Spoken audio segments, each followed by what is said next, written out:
नमस्कार। गुरु एक नैसर्गिक शुभ ग्रह है और वो अपनी उच्च राशि में एग्जाल्टेड साइन में अर्थात कर्क राशि में 2025 में 18 अक्टूबर से लेकर 5 दिसंबर तक रहने वाला है। जिन जिन सेक्टर्स को गुरु ग्रह रिप्रेजेंट करता है उन सभी सेक्टर्स में वृद्धि आएगी, विकास आएगा, न्यू हाइट्स अचीव होगी। अब गुरु किन किन बातों को मोटा मोटा रिप्रेजेंट करता है वह समझाते हुए पंडित वैद्यनाथ जी ने यह सूत्र दिया है।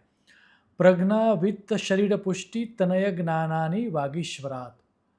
यदि सूत्र को डिकोड करें तो education, IT, academics, judiciary and law, financial services, banking system, temples, church या NGOs, religious institutes, trading, stock market, large scale wholesale, diplomacy, foreign affairs, public administration, health sector, इन सभी सेक्टर्स में एक तरह से वृद्धि होगी और विकास होगा। अब इन सब में भले ही पॉजिटिव परिणाम मिलेंगे, लेकिन ये जो परिणाम मिलने वाले हैं वह परिणाम स्टेबल नहीं होंगे, लॉन्ग लास्टिंग नहीं होंगे, क्योंकि गुरु अभी अतिचारी या फास्ट फॉरवर्ड स्पीड में चल रहा है। तो जब भी गुरु अतिचारी होता है तब वो जो फल प्रॉमिस करता है वह फल स्टेबल नहीं होते। पंडित कल्याण वर्मा का यह स्पष्ट सूत्र है, गुरु त्वरितगामी चेत फलम न स्थिरमिष्यते। आप खुद भी यदि गुरु की ट्रांजिट को देखोगे कर्क राशि में तो भी समझ पाओगे। जैसे कि 2025 में गुरु कर्क राशि में रहेगा 18 अक्टूबर से 5 दिसंबर अर्थात 49 डेज तक। फिर 2026 में वो रहेगा 1 जून से लेकर 31 अक्टूबर तक, और उसके बाद 2027 में 24 जनवरी से लेकर 6 अप्रैल तक रहेगा। सो गुरु काफ़ी फास्ट फॉरवर्ड मोमेंट में होने के कारण अपनी उच्च राशि में होने के बावजूद, नैसर्गिक शुभ ग्रह होने के बावजूद वो जो फल देगा गुरु, वह फल लॉन्ग लास्टिंग या स्टेबल नहीं होंगे। राइट नाउ हम 2025 में गुरु जब कर्क राशि में जा रहा है तब हम सबको क्या परिणाम मिलेगा उसके बारे में बात कर रहे हैं। अब सबसे पहले इस तरह की प्लानेटरी पोजीशन में क्या फल मिलता है वह दर्शाते हुए अर्ध प्रकाश में यह श्लोक दिया गया है। बृहस्पतिर यदा करके स्वल्प मेघ प्रवर्षति राजभिर्विग्रहश्चैव दुर्भिक्षम तत्र जायते। श्लोक को यदि डिकोड करें तो during this transit useful rain नहीं होती, अर्थात बारिश तो होगी लेकिन उसका उपयोग हम नहीं कर पाएंगे। एग्रीकल्चरल लॉस होगा, महंगाई बढ़ती है, इन्फ्लेशन इंक्रीज होगा और देशों के बीच बातचीत कम होगी और टेंशन का माहौल बढ़ता जाएगा। शीघ्र बोध तो इससे भी आगे जाके स्पष्ट सूत्र देता है, करके गुरो महावृष्टिर देश भंगो महर्दता, अर्थात बहुत कम ज़्यादा बारिश होती है या बहुत ज़्यादा बारिश होती है फ्लड्स या सुनामी के कारण जय प्रलय जैसा माहौल क्रिएट होता है। देश भंग अर्थात सत्ता परिवर्तन हो या फिर कुछ देशों के टुकड़े टुकड़े हो, उस तरह के ग्रह योग बनते हैं और ओवरऑल जो एसेंशियल चीज़ें हैं उनके भाव बढ़ते हैं, महंगाई बढ़ती है। यदि इन सब सूत्रों को ऐड करें तो ड्यूरिंग दिस ट्रांजिट अभी जिस तरह की जियोपॉलिटिकल इवेंट्स हम विटनेस कर रहे हैं वह और ज़्यादा इंटेंस होने वाली है। इज़राइल और गाज़ा के बीच जो ये चल रहा है एवं इज़राइल और हमास के बीच जो चल रहा है वो भी और ज़्यादा टकराव और ज़्यादा गहरा होगा और ज़्यादा देश उसके अंदर इन्वॉल्व होंगे। रशिया यूक्रेन वॉर भी एक तरह से चलता ही रहेगा और कुछ और कंट्रीज़ शायद इसमें इन्वॉल्व हो। यूएसए जिस तरह से टैरिफ वॉर को चला रहा है वो कुछ कंट्रीज़ के लिए कंप्लीट डिस्ट्रक्शन देने वाला रहेगा। भारत यूएसए के बीच रिलेशंस जो है अभी वो इस समय के दौरान और ज़्यादा बिगड़ते हुए दिख रहे हैं। भारत के लिए यदि स्पेसिफिक बात करूँ तो ये जो ट्रांज़िट है वह ख़राब परिणाम देने वाली रहेगी। हालाँकि इस ट्रांज़िट के जो सबसे ज़्यादा नेगेटिव परिणाम हमें मिलने वाले हैं वो हमें मिलने वाले हैं 2026 में, जब गुरु वापस कर्क राशि में जाएगा तब। लेकिन फिर भी 2025 में भी भारत के नॉर्दर्न पार्ट में अर्थात उत्तर प्रदेश, पंजाब, हरियाणा, हिमाचल प्रदेश, उत्तराखंड, जम्मू कश्मीर, दिल्ली एवं लेह लद्दाख में कुछ बड़ा नेगेटिव होता हुआ दिख रहा है। आइदर मैन मेड और नेचुरल मेड कैलेमिटीज़ आती हुई दिख रही है। लेह लद्दाख में जिस तरह से अभी प्रोटेस्ट चल रहा है उसको भारतीय सरकार ने यदि सेंसिटिवली हैंडल नहीं किया तो जेन-ज़ी का ये जो आंदोलन चल रहा है वो आगे जाके बहुत बड़ा हो जाएगा। यदि हम गुरु की पास ट्रांजिट को भी देखें कर्क राशि में तो हिस्टोरिकली भी भारत के लिए यह समय अच्छा नहीं रहा है। राजकीय परिवर्तन देने वाली या फिर सरकार को गिराने वाली, बड़े नेचुरल कैलेमिटीज़ देने वाली या फिर मैन मेड कम्युनल राइट्स देने वाली युति ये ट्रांजिट ये रही है। एज एन इंडियन सिटीज़न गुरु जब कर्क राशि में होगा तब हम सबको कुछ ज़्यादा ही अलर्ट रहना होगा। यदि मैं स्टॉक मार्केट की बात करूं तो ड्यूरिंग दिस टाइम कुछ समय के लिए तेज़ी आती हुई दिखेगी। उसमें भी कुछ सेक्टर्स में हमें लगेगा कि बहुत बड़ा तेज़ी का माहौल है, specifically IT sector, banking, education, law firms, large scale wholesale industries, educational institutes, export import.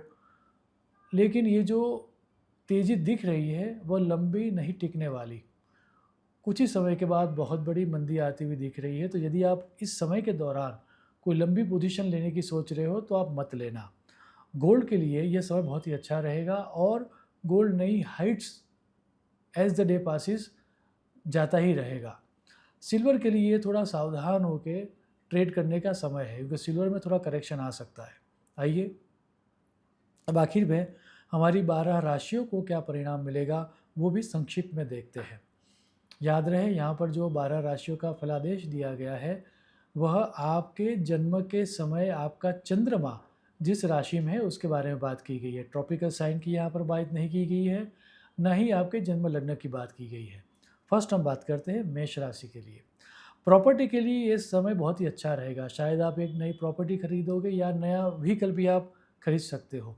व्यापार बुद्धि की नई अपॉर्चुनिटीज़ मिलेगी। जॉब वालों को थोड़ी दिक्कत आती हुई दिख रही है। हेल्थ के लिए ये समय आपको थोड़ा बहुत संभालना पड़ेगा। माता की हेल्थ में सुधार आता हुआ आप देखोगे और ओवरऑल फैमिली में एक खुशनुमा वातावरण बना रहेगा। वृषभ राशि वालों को सिबलिंग्स के रिलेटेड कोई समस्या आती हुई दिख रही है।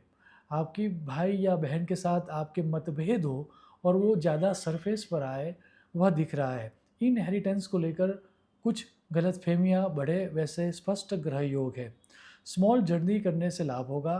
पराक्रम करने से पहले आपको 2 दफ़े सोचना चाहिए क्योंकि आप जो एडवेंचरस एक्टिविटी कर रहे हो वो करने में शायद आपको नुकसान हो या आपको शारीरिक हानि हो, उस तरह के ग्रह योग है। डोमेस्टिक ट्रबल देने वाला यह समय रहेगा तो थोड़ा संभाल के डिसीजन लेना चाहिए। मिथुन राशि वालों के लिए यह समय धन लाभ देने वाला रहेगा। परिवार में शुभ प्रसंग आप सेलिब्रेट करोगे। सोशल सर्कल आपका इंक्रीज होता हुआ दिख रहा है और कहीं से गुप्त धन की प्राप्ति होती हुई भी स्पष्ट दिख रही है। कर्क राशि वालों के लिए यह समय बहुत ही अच्छा रहने वाला है। कार्य सिद्धि होती हुई दिख रही है। मैरिज के प्रबल योग क्रिएट हो रहे हैं। जीवन साथी की प्राप्ति होने के भी प्रबल योग है। एजुकेशन से भी लाभ होगा। धार्मिक यात्रा या आपके जीवन साथी के साथ आप कहीं पर यात्रा पर जाओ, जर्नी पर जाओ, ऐसा दिख रहा है। हालांकि माइनर हेल्थ समस्या रहेगी और उसके कारण आपका मन बेचैन रहेगा। सिंह राशि वालों को अधिक खर्च करने से पहले सोचना चाहिए। कार्यों में विघ्न आने की प्रबल संभावना है। धार्मिक प्रसंग होता हुआ दिख रहा है फैमिली में और शुभ खर्च होता हुआ भी दिख रहा है। यदि आप विदेश यात्रा की सोच रहे हो तो ड्यूरिंग दिस ट्रांजिट आपको लाभ हो सकता है। कन्या राशि वालों को यह समय अति लाभप्रद रहेगा। उनका सेविंग भी बढ़ेगा, उनका सोशल सर्कल भी बढ़ेगा, फ्रेंड सर्कल में एक शुभ प्रसंग या शुभ इवेंट सेलिब्रेट होता हुआ दिख रहा है। यदि आप सिंगल हो तो विवाह के योग भी इस समय के दौरान क्रिएट हो रहे हैं। एजुकेशन में आपको लाभ होगा। तुला राशि वालों को उनकी बिजनेस में थोड़ी बहुत ट्रबल आती हुई दिख रही है। उनका जो ओल्ड व्यवसाय है वो शायद चला जाए और नए व्यवसाय की प्राप्ति हो, वैसा स्पष्ट दिख रहा है। खर्च करने से पहले उनको सोचना चाहिए। जॉब वालों के लिए ये समय अच्छा रहेगा, लेकिन बिजनेस में कोई ट्रबल आ सकती है। पेरेंट की रिलेटेड कोई शुभ समाचार की प्राप्ति भी इस समय के दौरान आपको हो सकती है। वृश्चिक राशि वालों के लिए यह समय भाग्य वृद्धि करने वाला रहेगा। यदि पिछले समय में कोई दिक्कतें चल रही है तो आप देखोगे कि इस समय के दौरान उसमें सुधार आया है। बिगड़े कार्यों में सुधार दिखेगा। एजुकेशन में भी लाभ दिखेगा। आपको विवाह की अपॉर्चुनिटीज़ भी मिलेगी, जीवन साथी की प्राप्ति भी हो सकती है और परिवार में लाभप्रद इवेंट्स होती रहेगी। धनु राशि वालों को उनकी हेल्थ को संभालना चाहिए। हालांकि उनको आकस्मिक धन लाभ होगा, लेकिन फैमिली में कोई ट्रबल आती हुई दिख रही है। They should avoid adventurous activities. मकर राशि वालों को विघ्नों के बाद कार्य सिद्धि होती हुई स्पष्ट दिख रही है।